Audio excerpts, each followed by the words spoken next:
Happy Saturday, everybody, and welcome to a weekend edition of Woodbine Racing Live. Elisa Blow alongside Jeff Brad as we get set for 20 races this weekend, and every one of them is an exciting event. The two-year-olds, the first-time starters who and I love. There's some fantastic pedigrees. We've got racing on the E.P. Taylor Turf Course today. Bit of an odd day with no action on the smaller course today, though. I guess we'll give that one a little bit of a break. It's going to be busy for the rest of the year, so yeah, we're going to give it a little bit of a breather. And as Robert said to start off the show, some sad news to start off the day. Emma Wilson was involved in a train incident earlier on this morning. I do have some good news to report, though. I talked with her agent, Tom Patton. She's just awaiting x-rays right now. She was able to get up under her own power. She was conscious, moving all extremities and stuff like that. They're just waiting on x-rays right now at this point. Fingers crossed it's nothing that's going to take her out of the game for a long period of time, and I'm sure we'll get an update from Tom probably later on in the afternoon. Yeah, he's pretty good about keeping us updated and everything, because he knows what a following she has, but it just seems like that poor lady cannot catch a break. I know. And we were just in the big stakes winner circle the other day, and she had a live horse today for Roger as well, a first-timer that we're looking forward to a little bit later on in the program. Well, we wish her all the best as we get set for a jam-packed day of horse racing action. 2 stakes on the program. Both of them are Grade 3s, the Grade 3 Trillium, where we'll see the return of last year's Kings Plate winner Caitlin Her Greatness, and also the Ontario Colleen, a Grade 3 on the grass. You know what, last weekend when we had our big stake races, favorites didn't do all that well in those races too, and some of them were marked targets and they got beat, and you know Caitlin Her Greatness is going to be a marked target there, and Drexel's got a nice 1-2 punch to try and beat that one, and then we're going to get to the race later on in the program, the Ontario Colleen. How good is this Kevin Attard horse? Yeah, that'll be interesting to see as well. Well, we have an old producer back in the booth today. So wait, it's a new producer who's an old producer. Yeah, exactly. Okay. A pro. He's an OG. And now, is he out of retirement? Did he retire? I sure hope so. He's keeping us busy. All right. But he's telling me we got to get a move on. Okay, let's go. Because he gave us a jam-packed show. So let's get started with what we got to talk about. Talking about yesterday, first off, and looking at the 9 races that we had on the program. Speed did well. Listen, I know that we've got the E.P. Taylor Turf Course listed as good, but there were some fast times on the E.P. yesterday as well. I'm surprised it's still listed as good. The times were really, really fast on that turf course yesterday, so we'll see if that does get upgraded or not. Favorites went to 2 for 9 overall. Average win payout was $12.05. You know who got absolutely hammered last night in the nightcap was that Admiral Nelson. Yeah, and he ended up winning. Money. As soon as he handled the turn okay, you know you were home and cooled out, because that was the big issue last time out. And Kevin Nichols went down in that race too, and obviously he's okay because he's riding here today. And that horse ended up getting claimed too, because he left the gate. That claim is ready to roll. So obviously it would have been under observation, you know, afterwards. But yeah, unfortunately, a tough way to lose a horse. Now this morning, as far as training was concerned, Ernie lists the track as a 4 out of 5, which is actually one of the higher numbers we've seen, because I think last weekend he was making it a 3, 3.5. But once again, the inside is the place to be. And I think, like, honestly, Jeff, 95% of the time that we show this board, the inside is the place to be. But Bolt Honoree is the work of the day. This is a horse that we see here competing for Julia Carey. Worked in 47-4, home in 23-3 for conditioner Julia. And of course, he thinks the best wagering race of the day is race number 8, and I would agree. Yes, I'm just looking up Bolt Honoree here, if my computer will cooperate here. It was claimed last time up for $32,000 off of conditioner Kevin Attard. So did work in 47-4 today, getting ready for that next engagement, first time off the claim. So yeah, it looks like Julie might have a good one on her hands there. Good stuff. Yep, she's due for a good one now. Alrighty, let's get into the topics for today, as we have 7 topics to discuss for you on the pregame show. Starting first with topic number 1. Now this is something that I think Robert Geller should be paying attention to, because Robert has really pointed out a lot of things, you know, because he sees trends. And you know, Jeff and I always, for race number 1, try to head upstairs to watch the opener on the program. And you know, Robert had pointed out the 04 just keeps on winning the first race on the card. Like, we saw him win on the Friday program. I believe it was the opener, and that was an interesting trip for Devin Gitten's horse. But he's got quite a few horses on today's program. And look at that ROI, $3.72. You know what impresses me the most with him? And it's like when we watched him here, I think there were maybe some nerves in his first couple of rides here. Remember, he made that move, that inside move to the outside.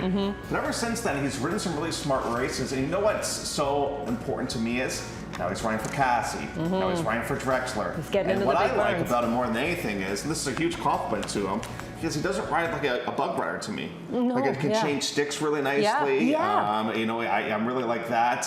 He's not afraid to kind of put his opposition in some difficult spots as well. So he rides like a very seasoned rider. So I wonder if, maybe riding in Barbados where the turns are a little bit tighter, maybe that helped him out with the move over here. And we also heard too from various trainers that they like that he listens, right? And switching sticks was something that quite a few people have pointed out, that he's equally good with his right or his left hand. Let's get to our next topic, which comes up in race number 4. It's the dreaded pick 4.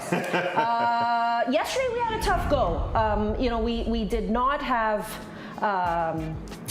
True Shot. We didn't have a bunch of them. No, hold on. We didn't even play the early pick 4. We chickened out. We played the late pick 4, and we didn't have Will Green. We didn't have Admiral Nelson. No. We were not close. No, we weren't any good. So let's see if we can give you a better go here today. Race number 4 is how that kicks off, and it's an optional 32 or an A then on the EP Taylor turf course, going 6.5 furlongs.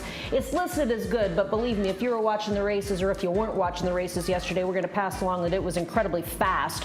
Sinclarity is a horse that you want to point out here, leaving from the outside today, but she had been a perfect 3 for 3 in her career until last start out when she got beat by a more seasoned horse in race 5 IM. And that's true for sure. And going 5/8 is tough if you don't break very well. And she gets into a little bit of a tight spot in here, and we'll show you exactly what we mean in here. So here she is. She's going to come out of the starting gate. We're going to roll it nice and slow for you. Watch the number 4 coming out of the gate in this particular event, and it's just not going to go well. Now we have to take up rates here, and it's over. You are done at this point, especially when you're facing a very speedy horse like Miss Vivian. But just like this one's namesake, Christine Sinclair, does not give up. And watch how this horse finishes up in this race. Like, you're thinking, if I told you this horse finishes second right now, you'd say, no shot. No shot.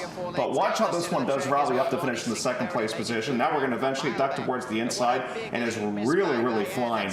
You know what? This is probably one of the most improved horses to me this season here at Woodbine. I just think it's getting better and better with each and every start. That's the first time she tasted defeat. And now she's going to go on to the big course here today for the very first time. I think she'll love the big course. Because I think, she doesn't have the speed to go 5/8 on the inside turf course. So she's going to have her running shoes on in here, though, because you've got horses coming from every which direction. You've got Brendan Walsh, the horse that you like in this spot.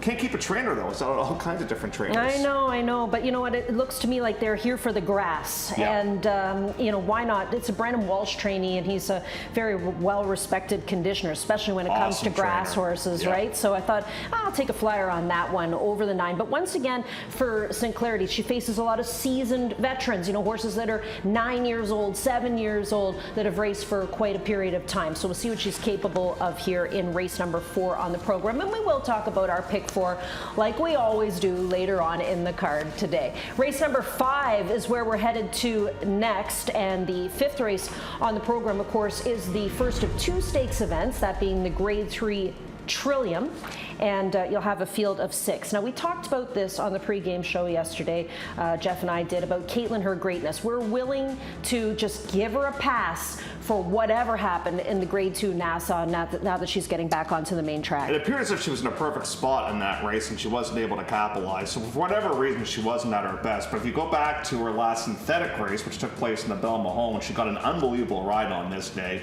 and she won big. And she was in against some key competition that we're going to highlight for you right now, as a matter of fact. So Caitlin, her greatness back on May the 31st, when she was able to win on this day. We're going to mark a bunch of different horses. Let's first of all take a look at the King's Plate winner from last season. She's circled on the screen. Now we're going to identify a couple of other horses in this race. We're going to identify Ready for Cheryl, who's right there, and then we're going to identify Dana's Beauty. Now, Dana's Beauty is a Resolute Racing stable horse who came out of this event to win a stake race at Indiana Downs. Another horse that we should probably highlight is the 4 in this race, who's way on the outside with the Rapoli colors in here and with the orange cap. And that is Literates, who had a wide trip on this day and definitely had a more difficult trip than what the winner did. And Literates has kind of been all over the place. Dirt, turf, synthetic, doesn't seem to matter in here, but this is how powerful she can be. And I think you just have to say to yourself, even the Blue Jays lose from time to time. Sure. Not much these days, mind you. But the good ones lose. They have bad days at the office for whatever reason. I think she gets back on the beam here today. You know she loves the synthetic, and I'm willing to take a low price on her and key her on my multiple leg tickets. And the comeback works have been really good too. 2 nice works in 47 and change kind of indicate that it's all systems go for last year's plate winner. Here's a look at the selections, though. A lot of us are using Caitlin up on top, but Ron is going to go the other direction using Literate here coming in win out of the Grade 3 Bella Mahone, and we'll see what she wants to do on the main track today. She is 3 for 6 on the main track, so certainly another horse who likes this particular surface. Yeah, and then you've got Graham Motion with 4 flying in here, was second against Caitlin Her Greatness, but is going to give it another go here. Second start off and lay off, and might be even tighter here today. And Ryan Munker and Graham Motion just missed their day with the South African That's horse. Right, that's right. And again, that horse has been working down at Fair Hill, getting ready for the return to the races here today. Next topic comes up for you in race number 6 on the program. This is a race that we are really looking forward to today. We always like the babies and the 2-year-old maiden special weights. Every time we look up the pedigrees on these horses, and sometimes we're working on it together. You're working on it on my computer and on your computer, and I'm on mine, and we're like, did you see who this one's related to? And I mean, that is what I did when I saw the 1-star attraction. This is a daughter of Starship Jubilee. She was the 2019 Horse of the Year, an absolutely amazing racehorse, made around $2 million in her career, won a number of stakes events, and this is her second foal. That blew my mind. I thought it was her first foal. Yeah. Like, I feel old now, but this is her second foal now. I'm like, holy smokes, and is owned by the connections that owned her. And so she's going to start from post position number 1. We'll have more on that one coming up a little bit later on the program. You do have some very interesting other horses here in this spot. The other Kevin horse, this 9, I think it's Milani. This one's gone through 4 different sales, as a matter of fact, and comes from a really nice family as well. Got Piper's Gift. This is Yorkton that has some promising works as well. I think we got a spread for pick 4 purposes in this race, buddy. I don't think we can focus in on anybody from a key portion point of view for our tickets. Let's take a look at some stats from the past year here at Woodbine when it comes to the 2-year-olds. Well, this might help us out with this pick 4, right? To kind of whittle down some of the percentages of these trainers that are competing in this event. Of course, Mark Cassey. When I think of Mark, I think of 2-year-olds. Yep. When I think of Kevin lately, you think of a lot of 2-year-olds. He's got some 2-year-olds that look pretty outstanding, including some that we're going to see on the program this weekend. But Rachel, I always think about Rachel with older horses going long on the grass. This was a bit of a fly in the ointment. Dale DeRusso, I didn't see this one coming. Dale does a great job with the young horses, developing them, and he's got a nice one that won on the turf not all that long ago, as a matter of fact. That's right. The Tiz the Law, first-time starter that was able to win in here. But many of us are going to go towards the 1 in here, that being a Star Attraction in here, and by Quality Road. Ronnie's going to go towards Twist of Sugar in here. This one's a Cupid out of a mare that ran a couple times as a 2-year-old. The mare's actually a half to a stakes winner named Inundation, so we'll have more on some of the fantastic pedigrees that we have coming up in race number 6 a little bit later on. I'm excited for that one. Let's go to the 7th race, which is our next topic, and you're going to look at this next topic and be like, what does that mean? Did somebody put, is that a typo? It's Simone. I got it now. Simone is Biles' nickname in the barn. See, we thought it was C-Money, but it's Simone Biles. Oh. Get it? Oh. But there's a $sign there. Is that because her namesake just makes all kinds of money? Well, let's hope she's going to be a money maker. So far, it's only been about $3,000, but we're hoping to shoot that up. Well, guess what? Biles did some gymnastics in her first career start. So we should kind of give you a bit of the storyline in regards to Biles. So Biles' first time out, you picked her on that day because of the pedigree. We saw her come over. She wasn't all that big, a little bit on the small side. Then she got loose and she had to be scratched. Then she comes back to the entries back on June the 8th, and this happened. And did you know that Pietro Moran is a gymnast? Because you're going to see it right now. And watch the 5 in here, this being Biles. And just keep watching this horse with the yellow cap. And eventually it's going to, unfortunately, check. Coming up right here in last. It's going to go almost down, right there. Boom. And I don't know how he stays on in here. That'll whiplash your neck. Now eventually we're going to swing towards the outside. There we go. And just watch, this horse is trying, but you've had to make up all that ground. Like you've fallen off the, what's it called? The beam? The beam, The balance beam? The balance beam, and you have to get back on, and you just have to get enough marks to impress the judges to salvage something.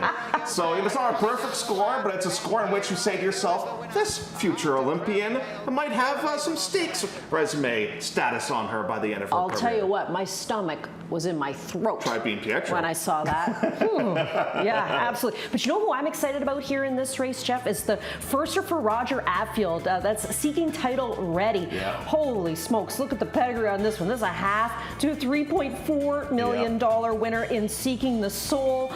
You know, this horse won the Stephen Foster, the Yak, all sorts of races. Now, it's a shame that we don't have Emma here to ride, but guess what? Sahin Savachi's going to pick up this one here today, so I'm going to try and beat the 10 with And it the too. last time that happened, Emma was named on a first-time starter for Roger, and Sahin picked up the mount at 1 from last to first. So it might be Emma's bad luck. It might be Sahin's good luck in there. But you've got some others in that race. Ludacris looks pretty good. Who's Robert checking out there? He looks like he's in love with this one. Dazzling Cruiser. So Dazzling Cruiser is a Steve Turcotte horse who last ran at Turfway. And there are some horses that came out of that race to run well. They only paid $30,000 for this horse on a digital sale. But I think this is a massive move up the class. But I will tell you this much. I think Robert's got a crush on Dazzling Cruiser. I can tell. Like, you can just tell. The look on his face indicates that he wants to bring that one home to live on the couch in the apartment. Let's go to the 8th, which is the Grade 3 Ontario Colleen. A mile of the distance on the EP Taylor Turf Course. We're going to scratch the 6 out of this race, that being Social Code, who is a steward scratch, will not compete, gets us down to a field of 8. Now, Pretty Lavish ships in here for Graham Motion, and that's going to be a storyline. Riley Mott ships in with the 9. It ain't 2. But the other story, of course, are the 2 inside horses. Boca Queen, who was an amazing debut winner for Kevin Attard and Rapoli Stables, Pietro aboard for that, and even Lupa. Now, Lupa we liked because Lupa had raced, we found out Lupa had been the workmate. Oh, it's coming to me. I'm a really good horse. To the gray horse that Blanco, right? And so that was like an indicator that Lupa was ready to go. But you know, let's get a look at these horses. We'll start first with the 1. So Boca Queen, huge debut win. Yeah, it was on turf, so this is not Boca Queen, but I can tell you that Boca Queen was able to win by a pretty wide margin on that particular day. But this is a good jockey-trainer combination of Pietro Moran and conditioner Kevin Attard. And when Boca Queen ran first time out, you know, it was an eventful start because the horse kind of hopped at the gate and then had a wide journey in here. And just watch how this horse finishes up. What I love is I love when riders set down horses and they respond. That is the thing to me. You got the Rapoli colors here on the outside with the big white shadow roll with the orange cap in here. Kind of laying in a little bit green, not too bad, but just now he kind of really puts the pedal down, and now you really respond in here. And she's kind of looking at the grandstand a little bit, not too worried about that, but just going away gradually, just covering that ground very well. You get a good buyer in the process. Princess Jade finishes in the 2nd place position. Now we're going to go from 7/8 to a mile. I'm picking the horse on top. The one thing that I'm a little bit leery of, often when I do my handicapping, is picking a horse off from maiden wins going into grade stakes status. But I think this one's pretty nice, so I'm going to put that one on top. Now here's Lupa, the one that you were just speaking of, and I really think she was on fumes late in that last race. It didn't look like she was going to get there. That's right. But I think her class got her there. Yeah, I was actually watching the race with the guy who gallops her, Des McMahon, right? And he was out there screaming for her, and she really didn't get moving until late. You're right. But she ended up getting the win nonetheless. Fraser Abley aboard for Josie Carroll, and we know what that combination is all about for this year's King's Plate. They've got Notorious Gangster, but we'll watch to see what she does. Same thing as the 1, giving it a shot against Stakes Company after breaking her maiden. The 3 is Pretty Lavish, not lavish. Now this is an Irish bred that Graham Motion brings in. Ryan Munger gets a big call here. Yeah, they were cross-entered, and they elected to go in this race instead, which is fantastic. Their losses are a gain, and we'll take a look at a workout in here from Fairhill. Yeah. In regards to Pretty Lavish, as a matter of fact, very easy move in here. And one thing about Fairhill that I love, and I want to go down there and visit one day, is you can work on dirt, turf, main track. You can do anything you want down there. Weather down there, yeah. So, but this is.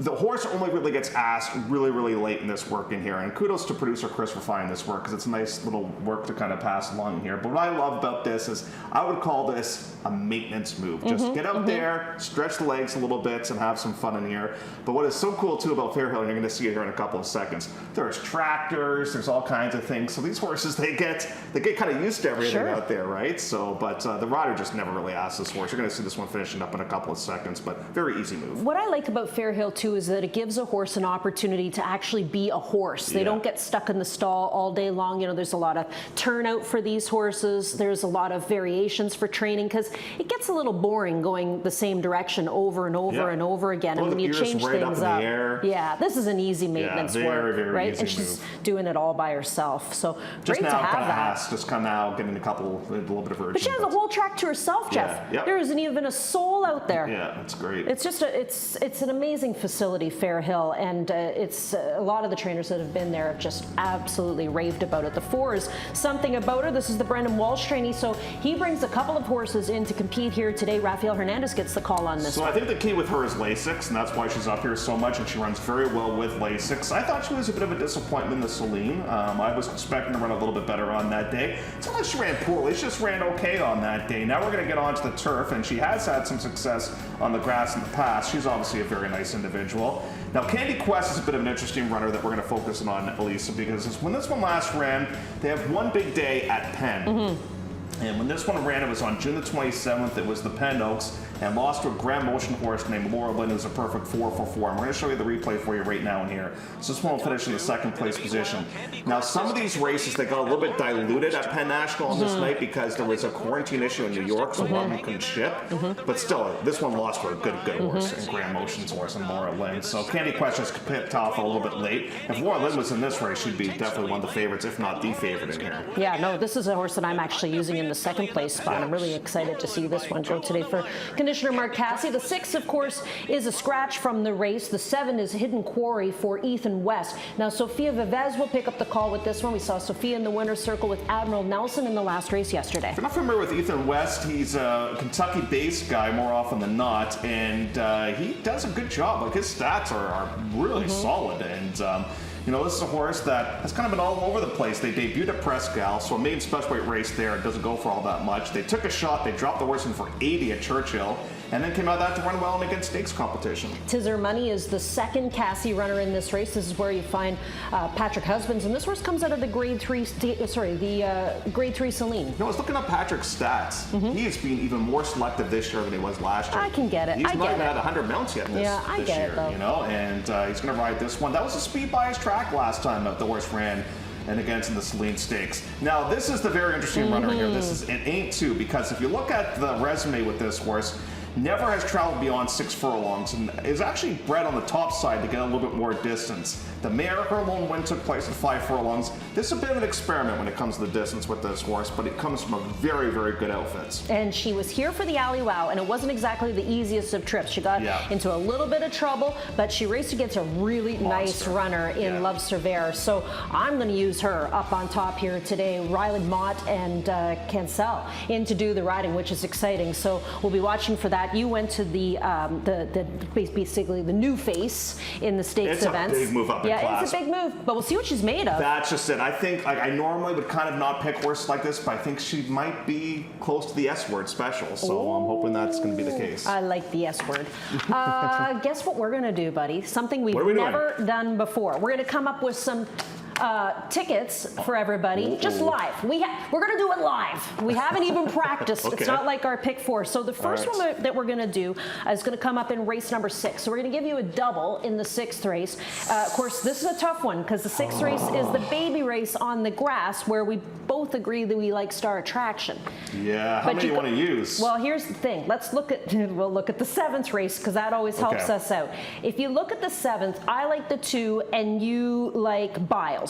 So say we went 2-10 in the 7th, then we can use more because in then the we can 6th. go 5 deep in the first leg. We'll use the 1 Star Attraction, who I like. She reigns. We're going to use both Cassie horses in here. We'll also use the 8, that being Sweet Fusion, and the 9 Mulaney. So 1, 4, 8, 9, 11, and our double will be with the 2 and the 10. So that for $1 will cost us $10. Perfect. So not bad. That works out great. Now, Robert is going to pass along a late pick 4 for you on today's program. program as well. And now this is something that he's put together, so he's put a little bit of work into this one. It's not something he's doing on the fly like we are, but it starts on the 7th. He's going to use the 2, 3, 10, and 11. So we've talked a lot about some of these ones. He's using Dazzling Cruiser, of course. Yeah, well, he has to. We went and visited him. 8th race in the stake, he'll use the Kevin horse, he'll use the Brennan Walsh trainee, and the Riley Mott trainee. And then in the 9th race, he'll just go 2 deep. He'll use the 5, which is a very good move. Anything that Bart Minchell is sending out, play it.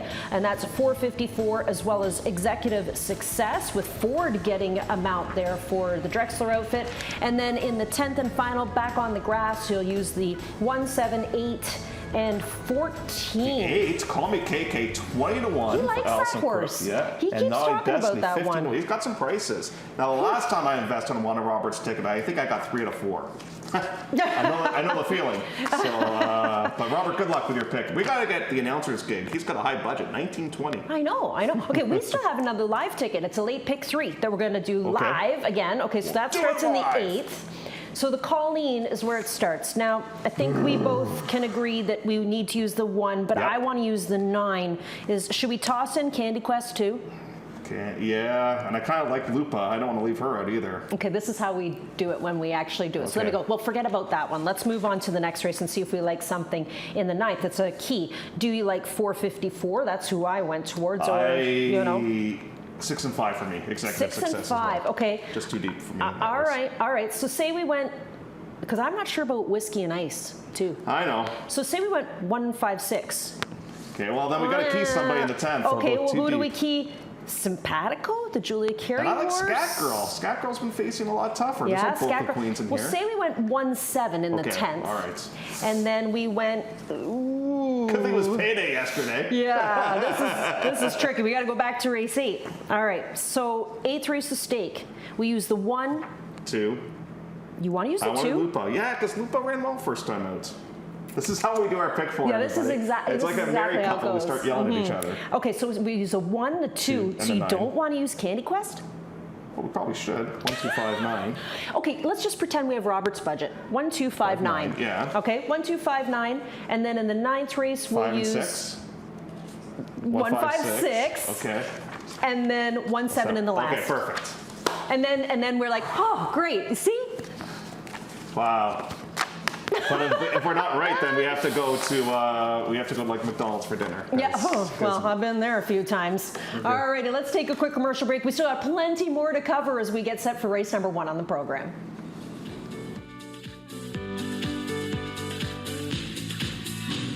Love horse racing? HPIBet.com is Canada's leader in online horse betting. Access thousands of live races from hundreds of tracks worldwide instantly. Enjoy the most advanced betting tools like AI Smart Picks and exclusive cashback rewards you won't get anywhere else. Join today and get up to $100 in free bets. Get the ultimate horse betting experience with HPIBet.com.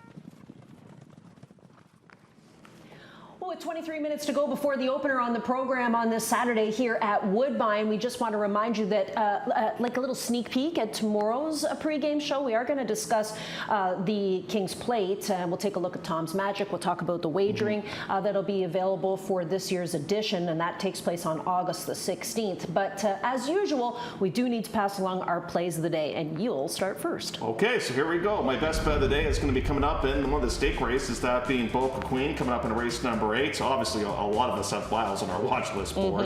My debut threat is going to be Star Attraction, and another one off a Trouble Trip is Sinclarity. So I got a couple of Trouble Trip horses there that are bookends, and a couple of stars, and Star Attraction and Biles. At least Biles is named after a good star, to say the least. So there's looking at my plays today. What about you? You better start to look up all your gymnastics references, I know. too. For me, well, my bounce back is Caitlin. We're not going to get a price on her, but I'd love to see her bounce back in the winner's circle. I'm really interested to see this Roger Attfield first-time starter, seeking title ready, which is why I'm saying, play win place, because there's some other ones in there. Ships in to win, that's It Ain't Two. That's the Mod horse in race number 8 and 454. Just keep your eye on Barb Mitchell, because that barn is rolling, and I think it could be a multi-leg key. Our picks from our friends upstairs start first with Doug McPherson, who goes to Biles at 3-1 in race number 7. Our Woodbine TV producer goes to race number 8 with Candy Quest at 8-1. That's the Cassie horse, and then our buddy Ron in race number 10 has Simpatico. Now there's a price horse. Yep. Simpatico, 12-1 morning line. That's the Julia Carey horse. I actually used that one on top today too, coming in off of a 3rd place finish with a very hot rider in the Young Bug Zero Ford. Whew, you good? I need a nap. That producer up there, he's cracks the whip. rusty, and he says, run as fast as you can. So we did. We sure did. All right, we're going to take a quick break. When we come back, we'll get a look at the horses for the opener on the program.